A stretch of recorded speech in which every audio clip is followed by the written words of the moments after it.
This is the Wealth Journey podcast. I'm Marcus, and I'm joined by my co-host Adam. We're mid-career millennials sharing our perspectives on building wealth.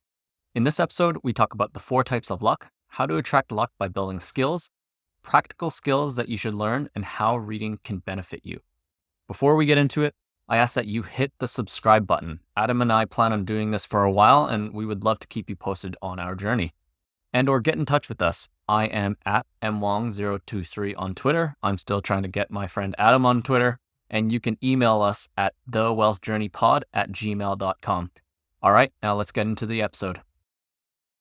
So Marcus, how's it going? It's going good. How about yourself? How was your week? Yeah, I had a pretty busy week, worked extremely long hours. But the interesting thing that you brought up to me this week was this article you read about 4 types of luck. And I read it myself a couple days ago. You want to explain it to the viewers, very high level, what it's about? Yeah, so if you look up Mark Andreessen luck, that should be the first Google result. So he has this old blog post about the 4 types of luck. And this is to do with entrepreneurship, but I think it works for anyone and within any field. So the first type of luck is just blind luck, let's call it. We were born in North America. Actually, I wasn't, but I was raised in North America. That's blind luck. We weren't born with physical ailments or mental disease. That's complete blind luck that nothing we could have done to increase or decrease those odds. So that's the first type of luck. The second type of luck has more to do with action. So as you do more things and as you stir up the pot, more opportunities, more chances of luck starts to emerge.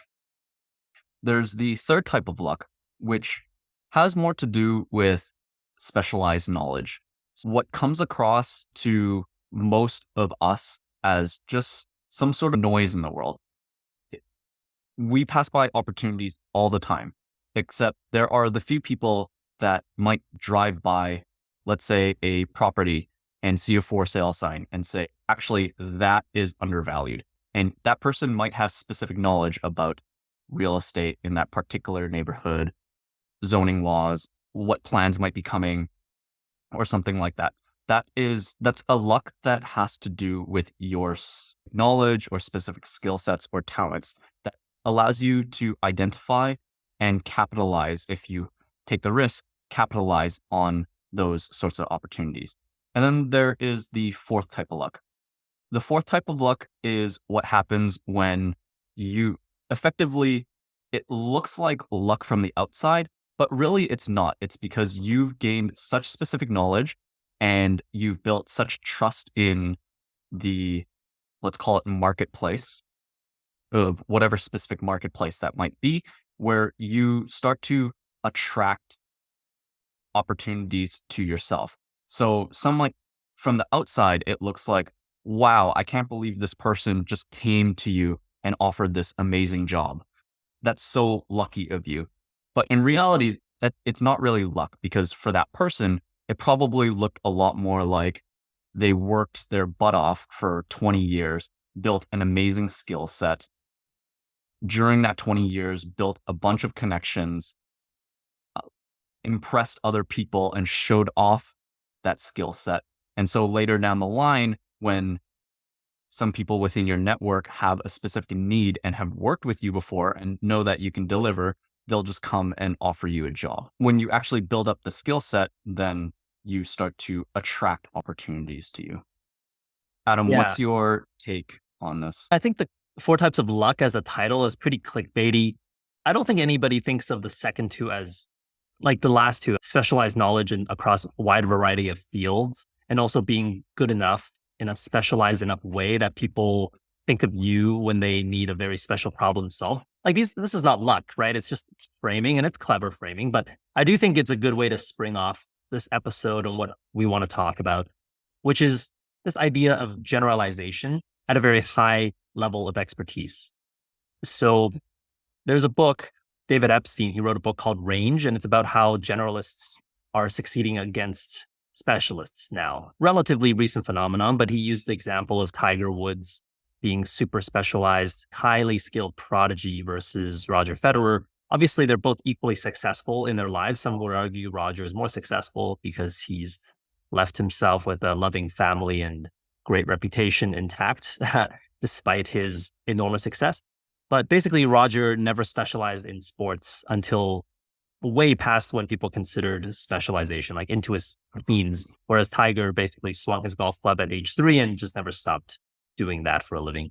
This is really relevant because, at least for myself, and I assume a bulk of our listeners, there's two ways to really make it in the world where you're doing either work or you're some sort of creator, which is one is just to simply be literally the best of the best. You're the top 0.1 or 0.01%. If you're that, don't need luck. If you're the number one ACL surgeon in the world, anytime an athlete pops their knee, they're going to come to you. You know what I mean? Call up Dr. Andrews to fix your elbow, that kind of stuff. But there's literally one person in the world that's the best at one field, right? It's not going to be me. It's not going to be you. It's probably not going to be the vast majority of our listeners by definition. So what can we do? And one life hack I think I've found is building a lot of Venn diagrams.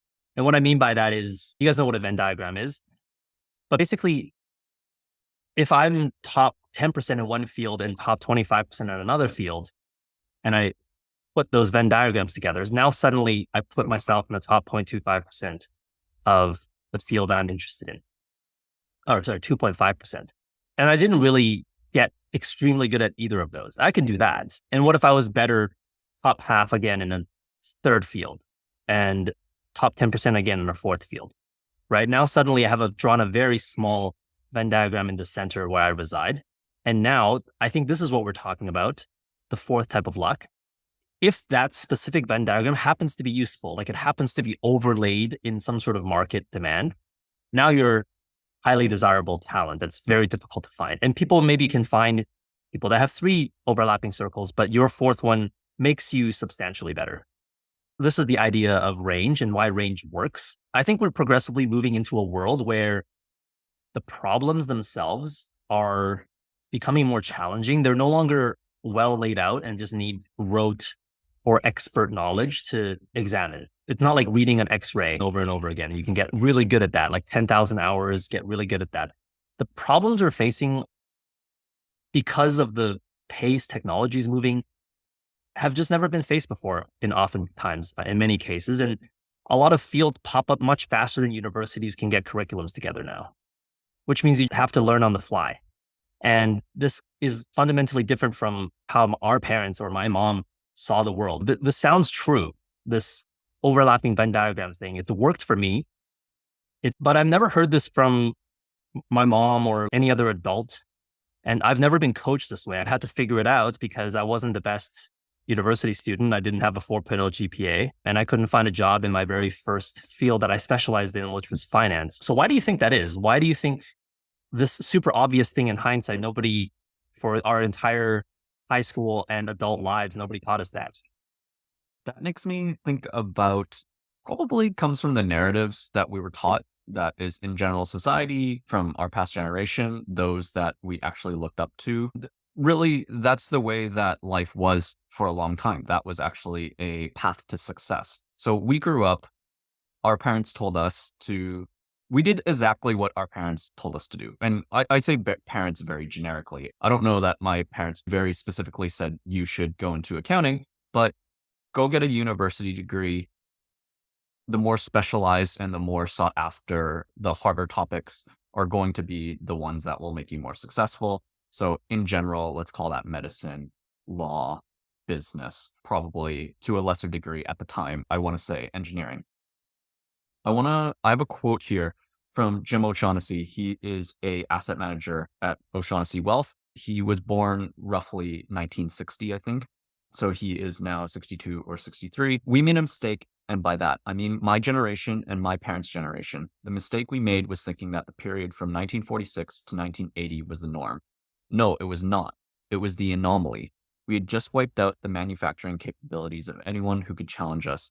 So the idea that you had that job with the gold watch and you could work there for your entire career and raise a family of four, and all that was an anomaly. What we were taught growing up, this general idea of specialize and pick up a specific skill, there was some sort of fairly straightforward formula for that. I think the last time we called that there is just like a linear path in order to attain success. And actually, if you get very good at one thing, I think that's actually still probably very true. However, it is getting more and more difficult as I think you and I probably both experience firsthand, or any white collar work. You've noticed that there's more and more outsourcing. There's more being able to hire overseas for cheaper labor for very specialized skills, because these specialized skills, again, it's very linear. There's no obstacles to be able to do it.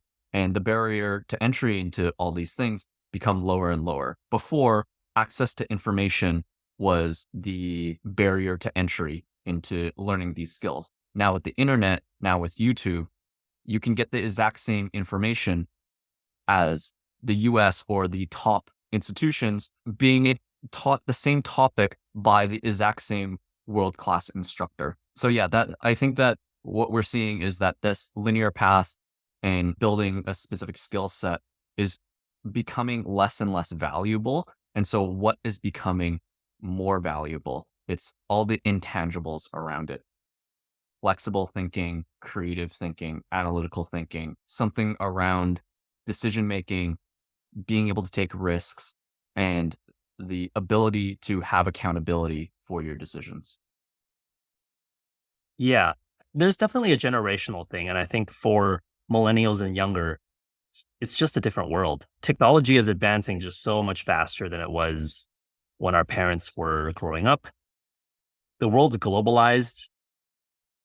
Exactly. Like Harvard putting all their courseware literally online, that makes specialization worse and makes generalization even better. Because now, if you want to sample a few courses on a different subject that you don't know very much about, you can, and you can be from Harvard or Cambridge or whatever. So it actually is an unfair advantage for, I think, the generalists. But the biggest difference, in my opinion, and I think a lot of people struggle with this, because there is this inherent promise, and maybe it's not conscious, but I figured that out recently from a lot of my friend circle or like my wife's friends there's a lot of PhDs. The inherent promise for something like med school is you study really hard for 12 years in high school, 4 years plus 3 med school, and then you basically done studying. Then you just make a lot of money. That's the inherent promise. Obviously, it's not true. You still have to catch up on things, but it attracts the type of people that sounds attractive to, where they can go to school, focus on learning for a period of time, and then just stop. And this is extremely opposite of what really needs to happen for success nowadays, which is continuous learning, because fields are changing so fast. And especially biology. Biology is changing so fast. Physics has maybe slowed down at the fundamental levels. Biology is accelerating like crazy. And if you went to med school 30 years ago, you're a very wealthy doctor, retired at this point. But also a lot of things that you learn are just no longer true. We've discovered deeper explanations. So continuous learning, I think that's the key here. Continuously learning about not only your field, but also just adjacent fields that you might be interested in, unrelated fields, and also just nerding out about your hobbies. That's a very easy way to expand into an entirely different Venn diagram. And one really fundamental thing I want to bring up is reading. For our listeners, if you take away anything about continuous learning, it's got to be reading. Like, how do you read and what do you read is extremely important. And I think, Marcus, you inspired me maybe 7-8 years back, where you just started reading. Like, neither of us were reading that much because I had all this courseware. We were busy people. I just remember you had stacks of books at our place when we used to live together. What kicked that off, and how did you get started in reading that much? For some strange reason, I learned the power of reading nonfiction. Coming around to the topic of in some way, some sort of self-improvement or personal development or something like that. I think literally I get dopamine hits from reading development books and coming across some sort of quote or section that we were talking about this right before we started recording. Typically, when you say you really like a book, a lot of the time, the reason why you might say that is because it really just confirms what you already believed in before. I think I think it's the same way with personal development is a lot of things, it really starts to crystallize ideas for you. And maybe these are things that I had 50% thought about, and the author really crystallizes it for me. And I'm able to take that and actually apply it to my life. And yeah, I grew up reading a lot of business books. I could apply that at the workplace. When I'm talking with clients, when I'm talking with bosses, I can talk up a level, let's say, than my peers, especially as a young 20 something when really you know nothing about business. But I could talk about business models. I could talk about current business performance. I could talk about financial statements, business strategy, talk about interesting stories. And that really just all came from books. And I think that it's one of the easiest ways to be able to actually upskill yourself. The two things, one is really is practically, it's just knowledge, and then the other thing is when you might learn new small, not hard skills, but it could be soft skills. It could be simply mindset. It could be motivation, and all these things stack up on top of each other. I think to your point, so I took a course recently. There's this guy online. His name is David Vassallo. Google portfolio of small bets. So he's now known on the internet for pushing this idea of having a portfolio of small bets. So he's a guy that released a bunch of really random online products and has made a substantial amount of money on his own being a creator. And he talks about, in our lingo, we're talking about the default path or the default way of making a career. And then there is this different, let's call it off the path, or we'll come up with a better word for it, me and you at some point. And what he was saying with this off the pathway is you want to find opportunities and invite randomness into your life. And that's actually how you uncover these random opportunities. And that's where he's talking about being able to make small bets. And so in his course, he actually talks about go down those strange rabbit holes. It's piquing your curiosity, and you might not know actually why, but if you go deep enough, you might run into interesting opportunities. You might run into knowledge that you are able to draw from in the future, or nothing might come out of it, frankly, and you might have just wasted your time. In a way, it's a bit like the VC model. It's like you spread your bets very wide, and it's okay if some of that is actually wasted because there's going to be a few of those things that you discover that are 10x in your life. Yeah, that's really interesting. I particularly like, and I haven't fully digested this yet, but I particularly like the part about inviting randomness into your life. Going back to bringing together different skills, let me read a couple quotes. It's Scott Adams, who is the creator of the Dilbert comics, and he has a great blog and he is a prolific writer. He writes in this blog post is called Career Advice. I'm going to the middle here. If you want an average successful life, it doesn't take much planning. Just stay out of trouble, go to school and apply for jobs you might like. But if you want something extraordinary, you have two paths. One, become the best at one specific thing. Two, become very good, as in top 25% at two or more things. The first strategy is difficult to the point of near impossibility. Few people will ever play in the NBA. I don't recommend anyone even try it. The second strategy is fairly easy. Everyone has at least few areas in which they could be in top 25% in some effort. In my case, I can draw better than most people. I'm hardly an artist. I'm not any funnier than the average stand-up comedian who never makes it big, but I'm funnier than most people. The best way to increase your odds of success in a way that might look like luck to others is to systematically become good, but not amazing at the types of skills that work well together and are highly useful for just about any job. I made a list of skills, blah, blah, blah. Let me read what these skills are. Public speaking, psychology, business writing, accounting, the basics of design, conversation, overcoming shyness, second language, golf, proper grammar, persuasion, technology, and proper voice technique.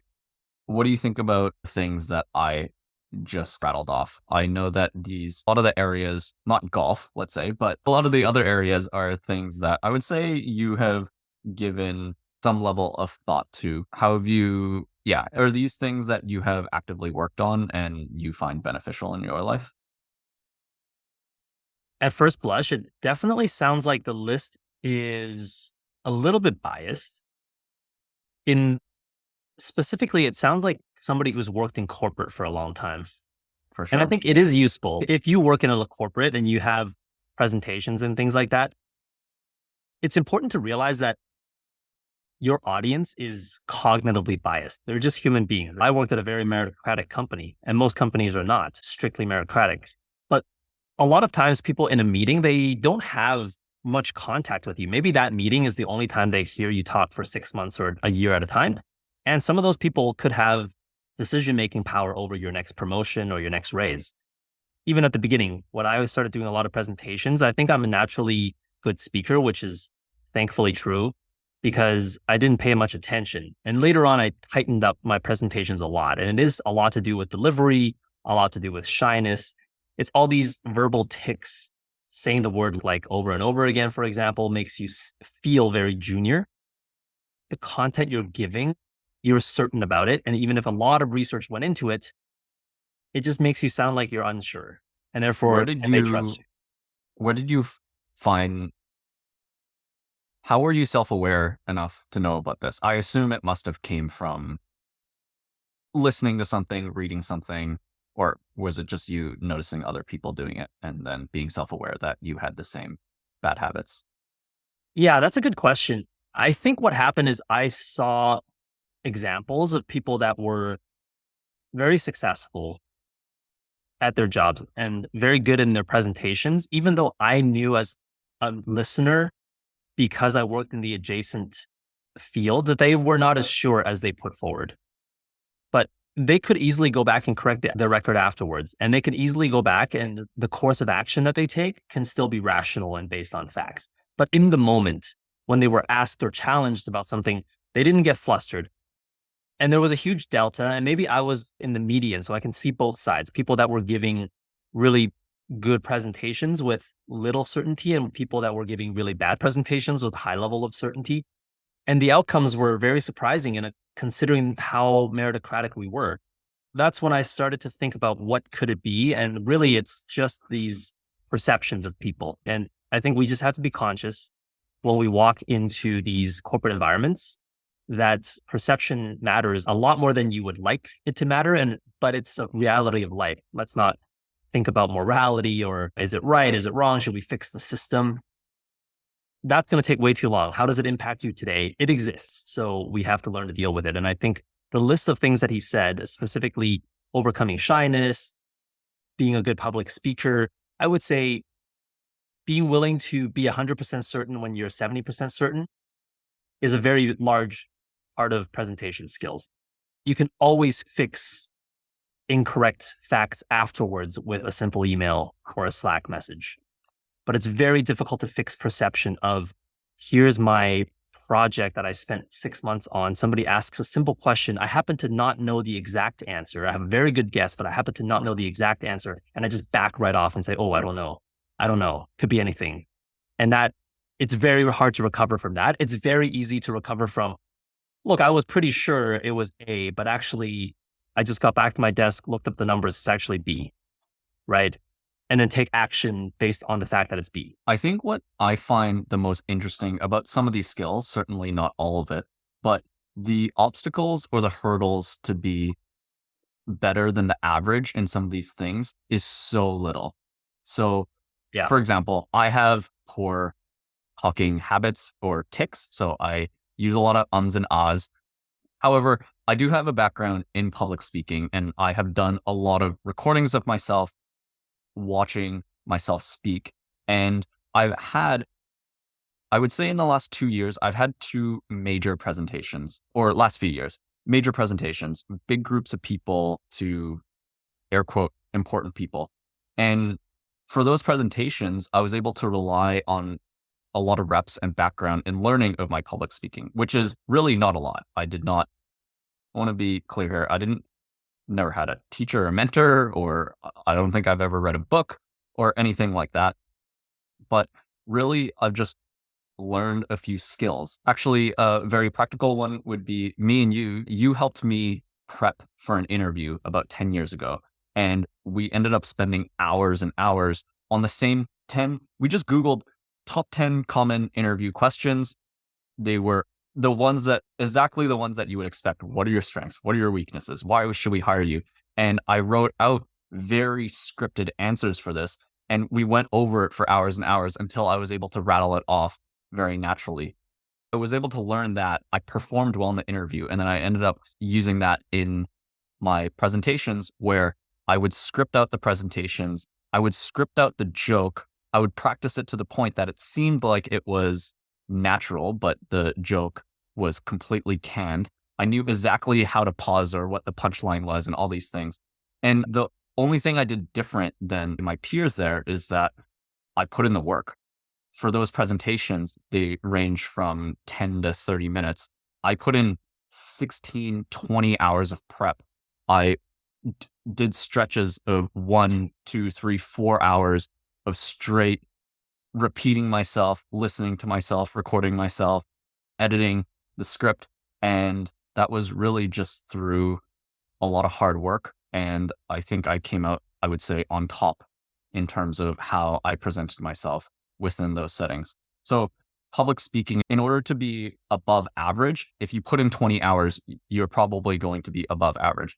Some other ones here that you can put in a little bit of work and they're very high leverage. One would be psychology. How can you be aware of cognitive biases and maybe use them in your favor, or be aware of them in your own life and see how you might be making poor decisions because of your own biases? Writing, probably to be better than average in business writing, you could use like 3 Qs. Probably remove extra words, don't use long sentences or confusing words, and keep it short. And you're probably already better than 80% of business writers who fill their emails or memos with total jargon that doesn't make sense and are just full of fluff. Yeah, actually, So the presentation in the email, this is getting slightly off track, but I feel like it's very practical and I hope people find it interesting. You guys can tell us in the comments if it's actually very interesting, but specifically writing emails, Slack messages, what I started to do in the last few years, which I think has had a very positive impact, is I write what I was planning on writing, but before I press send, I cut 60% of the content, at least. And exactly. really helped. Prime things to cut is like I just, or I think, or things of that nature where it injects just a slight bit of uncertainty. Just say what you need to say and don't over justify yourself. You could have the answers. If people want to ask questions, you have the answers already. You don't have to write all the answers up front. You can have the answers ready to go. This also goes for presentations, by the way. Some slides just have infinite amount of information on it, but really you just need 3 bullet points. And if people are like, how do you know that's true? You did the research already, so you know the answer. And then for presentations, I think 20 hours, that's pretty extreme practice. I also practice my presentations. 20-minute presentations, I think I probably go over a few hours of delivery. Here's the thing. For a really good presentation, you probably did 15, 20 hours of content creation, pulling the data, doing the analysis, making nice charts and graphs, and then you spend 0 time rehearsing. The open secret of any great presentation you've ever seen is those people definitely rehearsed offline. And it's not about innate ability to speak, or it's not about presentation skills. That is presentation skill, is you rehearsed it beforehand. Because if you do that, you know what's coming next. You know what the next slides are. And therefore, you're never going to contradict yourself when you ad lib. So it actually makes your ad libs more natural and better because you know you've practiced so many times, you know how it's going to bring to an end. So you can preemptively start pushing towards that direction. And you can also preempt questions. So if you have a partner that's willing to listen to you, talk about it, maybe there's just some very basic questions. Maybe you used an acronym that they didn't know, but your CEO might not know that acronym also. And that just saved you one question that distracts from your story. So Yeah, it's a little bit different than what we started out talking about, but I think it's super important. And You have we underestimate this in corporate life for sure. Yeah, I think these are basically skills that I would say this is blending the two areas of actually, if you did focus on these basic foundational skills that you can use in pretty much any setting, they're very high leverage skills to be able to put you from average to above average. Do you have other skills that you might actually fit in this category to because I think we're getting into the subject of practical things that you can do. So I can think of two more. One would be negotiation. And the other, I think, very related to how it can be really helpful is interview skills and or sales skills, which are quite related. So these are two things that I have spent a little bit of time again to be a little bit above average. It's not very high. I think if you went up to other people and said, "Hey, what do you think about negotiation? What are your negotiation techniques?" They'll just use what they've used in, I don't know, Thailand markets where you just like undercut by 75% or like basically just anchoring might be the only thing they think about. Or in terms of sales skills, I think a lot of people don't think about practice interviewing when I talk to people if when I talk to them and I say, "How much practice did you do?" Most of the time, they say 0. They do not prep for interviews at all. I don't know if that's your experience, but that would be my experience, and I think these are easy things that, again, you spend 20 hours looking into this, practicing or studying, and you increase your odds of success by a lot. With those two skills, you can get better jobs, you can make more money, and within the same job, you could make more money just by increasing your negotiation skills, which pays off in very practically tens of thousands of dollars a year. Okay, so specifically for interviews, I'll give you a different perspective. If you're a manager, if you're listening and you're a manager and you're trying to build an all-star team, please stop asking questions that people can prepare for. I don't remember the specific instance that we helped each other prep for this interview, but if you could spend hours practicing questions and that got you the job, that is a terrible interview because they didn't test for any skill. They just tested for the person that was most well prepared to answer a generic set of things that we Googled. And this is how most interviews go. I actually Absolutely. personally make sure that my interviews cannot possibly be prepped for. I go on Greenhouse and whatnot every few months just to make sure my interview question is not being posted up there. And I basically ask questions that specifically assess hard skills. So I think if you're a manager, you really need to assess hard skills and you need to hire the person that wasn't prepared for the interview rather than the person that was prepared for the interview. If the person that was unprepared happens to be much smarter and better for the job, we hire way too many people that are smooth presenters. And this is on the opposite side, right? Know that you have these cognitive biases as the audience, Mhm. sure that you're not giving people jobs that they don't deserve or they don't have the skills for. As I'm listening to this, it just tickled my spider senses about bad interviews. And I've had a lot of bad interviews given to me. And I don't even know in hindsight what they were assessing. When I was applying for product manager, man, the interviews were absolutely terrible. So yeah, that's a But really big, that does speak exactly to my point, actually, is that there are these biases in the world, and if you're a manager or put yourself in the shoes of a manager that is interviewing this way, if you have 2 people with the same experience, but one comes off better, seems more confident, and by extension, that probably means you like them a little better. Use the word "like" very loosely there. yeah. You're probably going to pick that person, and that's the separator in these types of interviews. Yeah. Game theory, as the interviewee, do practice interviews. As the interviewer, please make sure that you're not asking questions they can prep for. That's just common sense game theory. As managers now, we need to make sure that we're hiring the right people for the team that can actually do the job. It's so expensive to make a hiring mistake. Okay, so we talked about skills when it relates to other people. And I think that's a huge topic. It could be several episodes of many different podcasts, including ours. I want to get back to reading a little bit because I think that's a private skill that you can learn. And it actually boosts your intrinsic skill, not just your external presentation of your intrinsic skill. So reading is actually very hard. And when I started reading, again, you started reading and I thought maybe I should start reading a lot too. And I'm a very fast reader, which helps. And I have a good memory, which also helps. But I was fundamentally a bad reader because focus is very difficult. And I noticed that my focus has actually declined over time. And I don't think it's because of age. I think it's because of phone use. Very often, I just want to reach for my phone. And now that I said that, I literally see my phone out of the corner of my eyes and I want to pick it up with my right hand. Like I have to forcibly not pick up my phone. It's just really strange. But I think if you monitor yourself, yeah, just go do this exercise. Monitor how often you want to pick up your phone when you really have zero need. I think it's taught us to be unfocused. And focus was hard to come by already. But because focus is becoming more and more challenging, it's becoming a superpower. If you can learn how to focus, which I think requires practice, essentially, you will have gained some sort of superpower. And Can I rattle something off for you? please, I just Googled this and it's the first thing that came up. What's your guess as to the average number of times people pick up their phones? This one is for Americans. in a day, an hour, or what's the Sorry, in a day. in a day? Okay, 16 hours waking time, 10 times an hour, so 160 times. That's my guess.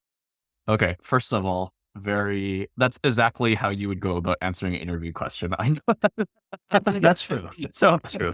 Burmese estimate is never wrong, never overly wrong. Yeah. So the first result says 96 times per day, which is once every 10 minutes. And the second result says 344 times a day. That's once every 4 minutes. I think that is a lot more than I would think about. If you didn't force me to do the math, I would have roughly said, I don't know, 30 times a day, maybe. But that's Yeah, probably very untrue. just one order of magnitude off. We look at our phones way too much. It's just become an addiction, right? You have to treat it like an addiction. Imagine instead of your phone, it was smoke breaks, but instead of 4 smoke breaks in a day, you took how much? 300 smoke breaks or 95 to 300 smoke breaks. That is insane amount of unproductive time plus context switching. If you look at your phone and you put it right down, fine.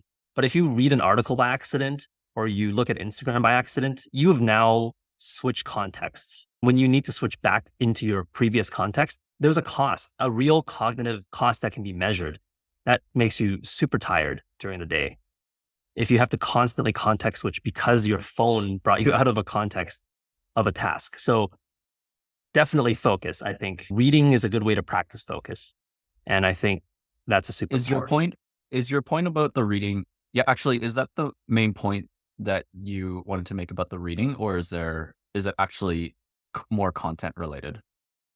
I think it's both. The content helps you learn why. Some of the more interesting books I've read are like Guns, Germs, and Steel, Energy and Civilization. It's just about how civilization has scaled up energy use over time and why evolution is true. I don't know why those 3 books left a very lasting impression on me, but sometimes it comes up during work. Definitely. Random times, I think about, is this likely to be true? And because it adheres to evolutionary biology, I have more faith that it is true. So for example, injecting randomness into your life and then selecting the best part of the outcomes, that's how evolution works. So that's why when I hear that idea, it passes a layer of vetting. And that's probably likelier to be a good idea than a bad idea. So that's the ways I've used random books that I've read across different fields. But reading those books was also very challenging. They're very long books. And I had to really force myself to focus. And I think that throughout the course of reading those books, my focus did improve. Like say it took me a week to read those books. I think during that week, I was more focused at work and I was free from the tyranny of looking at my phone. So in many ways, it's helpful. Interesting. I see what you're saying, and I don't know if I would say I notice a pattern, but there's a blog called the Farnham Street guy. You know who I'm Oh talking yeah, about? The mental models guy. I might have his book back here.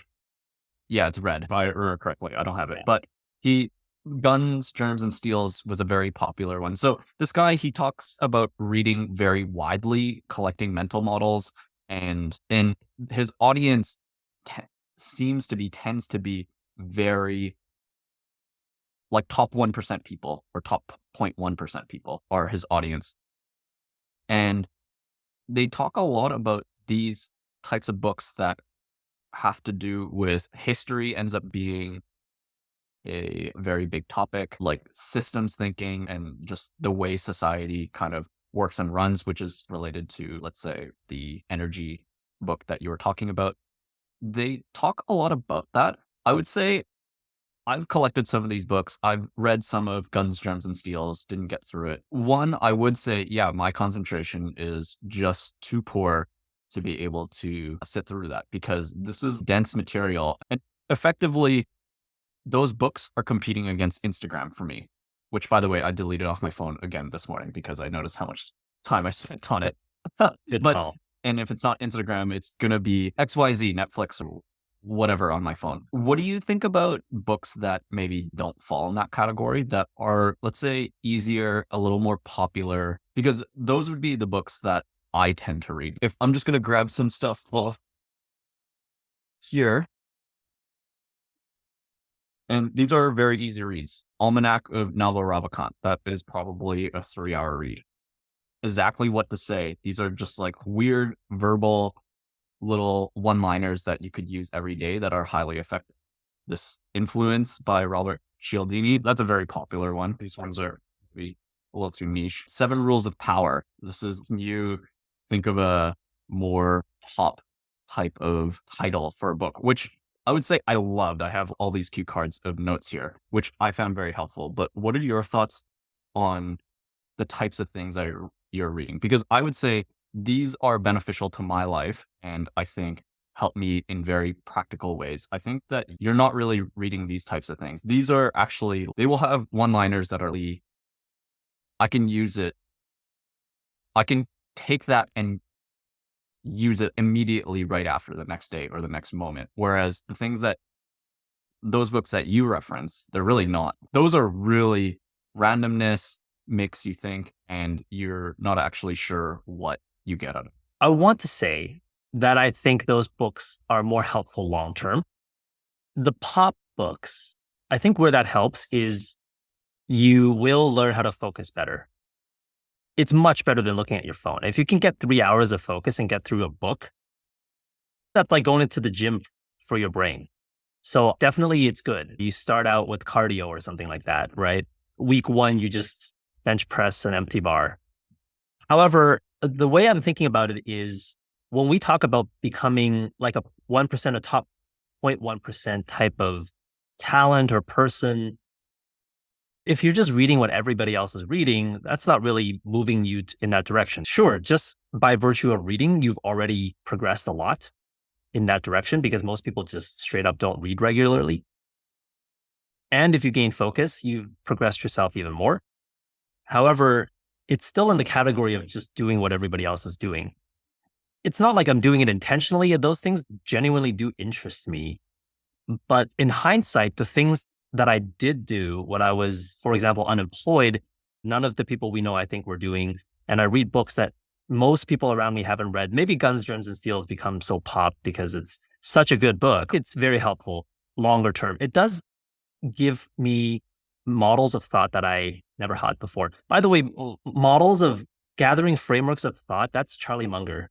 So that is not an original idea from the Oh, mental models. Yeah. collecting mental models, building mental. By the way, models. do you know why it's called Farnham Street Blog?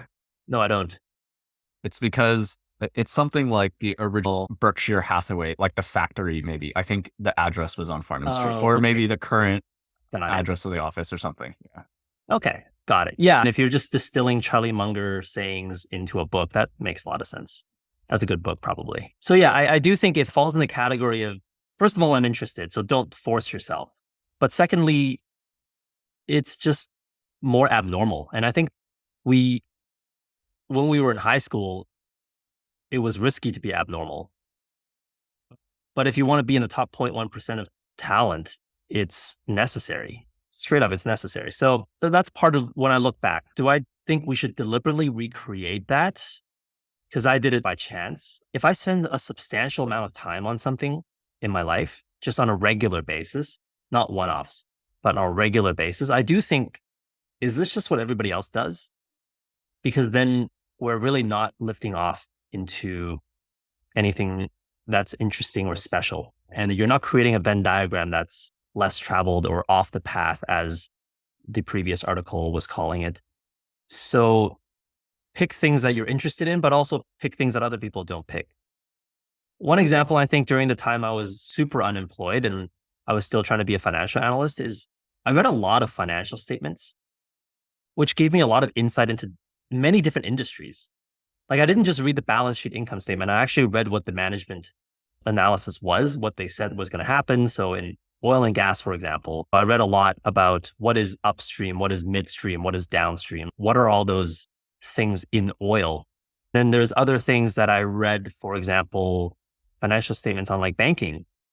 It didn't fit with what we learned in CFA or what we learned in college about how to assess financial statements because there's net margin, there's basically uncollectible loans that are about to default, loans that after you write them off, they still return some value back to you. So the bank balance sheet and income statement is just wildly different. And studying that helped me stay away from like Celsius, for example. A lot of my colleagues were investing very heavily in crypto in Celsius because it paid out, I don't know what the number is, but let's say 12%. And they said that they were lending out at 8%. And I'm like, that is a negative net interest margin, which by definition means you need capital coming in from outside, which by definition means it's a Ponzi scheme. So I've had these conversations with my very intelligent colleagues that happen not to be finance people. And I think all those years back when I was reading Wells Fargo financial statements helped me save, I don't know, 100K of liquid assets by not going into these crypto scams. So yeah, it does come around in ways that you don't expect. And it's just building up your mind in a way that's difficult to explain. I don't specifically know what I learned from Guns, Germs, and Steel, for example, that I use on my job, but I do think it made me think differently than I normally would have.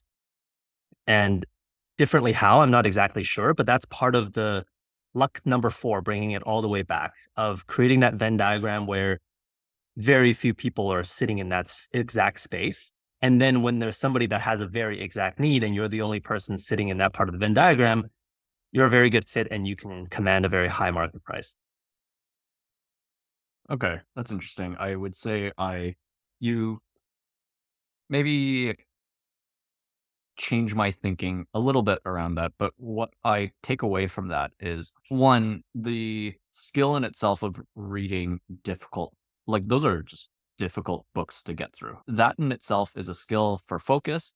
But then I think the other thing is also just follow your natural curiosities, and goes back to you never know what's going to be useful, and you might just take away one little thing that you use practically in your life. Or that thing is, it's a very uncommon way of thinking or flexible way of thinking that you have picked up along the way and provides upsides returns. Well, I think we can wrap up this episode right here. Yep. And see you guys all next week. Cool.